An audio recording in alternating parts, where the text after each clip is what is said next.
Domicile certificate আর central ফরম্যাটে caste certificate কি form fill আপের লাস্ট ডেটের আগেই বানাতে হবে? নোটিফিকেশনে কি লেখা আছে? আর ডকুমেন্ট ভেরিফিকেশানে আসলে কি ডেটটা দেখে? তো সেই কনফিউশনটা আজকে দূর করব এই ভিডিওতে। জয় হিন্দ বন্ধুরা, আমি Souvik, welcome back to my another video. তো প্রথমে বলে দিই যে এসএসসি জিডির নোটিফিকেশানে কিন্তু ক্লিয়ারলি বলা আছে যে 1/1/2026 আগে তোমার কাছে ডোমিসাইল সার্টিফিকেট, ওবিসিদের জন্য এনসিএল আর এসসি এসটিদের জন্য সেন্ট্রাল ফরম্যাটের কাস্ট সার্টিফিকেট হয়, সেইটা কিন্তু লাগবে। এবার ডকুমেন্ট ভেরিফিকেশনের ফ্যাক্টটা কি বলো তো, যে ছেলেপিলের সেই ডকুমেন্ট ভেরিফিকেশন হবে তার ঠিক 10-15 দিন আগেই ডোমিসাইল সার্টিফিকেট, ওবিসিরা এনসিএল আর এসসি এসটিরা সেন্ট্রাল ফরম্যাট বানায়। আর বেশিরভাগ সেন্টারেই সেইগুলোই কিন্তু জমা নিয়ে নেয়, মানে নতুনগুলোই নিয়ে নেয়। ফর্ম ফিল আপের পরে হলেও নিয়ে নেয়, আগে হলেও নিয়ে নেয়।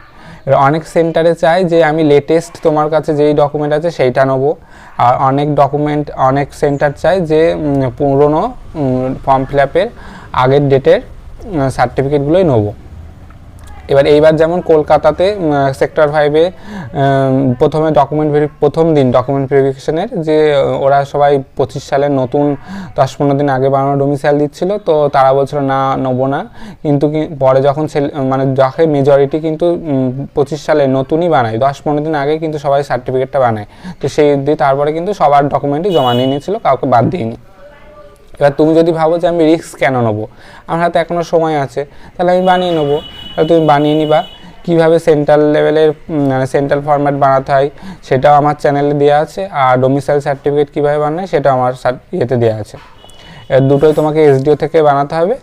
তো দুটো তুমি একসাথে অ্যাপ্লাই করে দেবে, 7-8 দিনের মধ্যে হয়ে যাবে।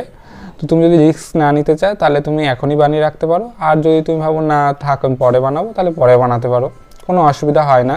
আমি দেখেছি যতবার ডকুমেন্ট ভেরিফিকেশন হচ্ছে প্রত্যেকবারই দেখি সবাই মোটামুটি 10-15 দিন আগেই ডকুমেন্ট বানিয়ে রাখে। এবার তুমি যদি চাও, এটা সম্পূর্ণ তোমার উপর নির্ভর, কারণ নোটিফিকেশানে ক্লিয়ারলি বলা আছে এরকম যে 1/1/2026 আগেই বানাতে হবে। তো তুমি যদি রিস্ক না নিতে চাও তাহলে অবশ্যই এই সার্টিফিকেটটা বানিয়ে রাখো। তো এই ছোট্ট ভিডিওতে একটু তোমাদের এই জিনিসটা ক্লিয়ার করে দিলাম। তো দেখা হচ্ছে নতুন অন্য কোনো একটি ভিডিওতে।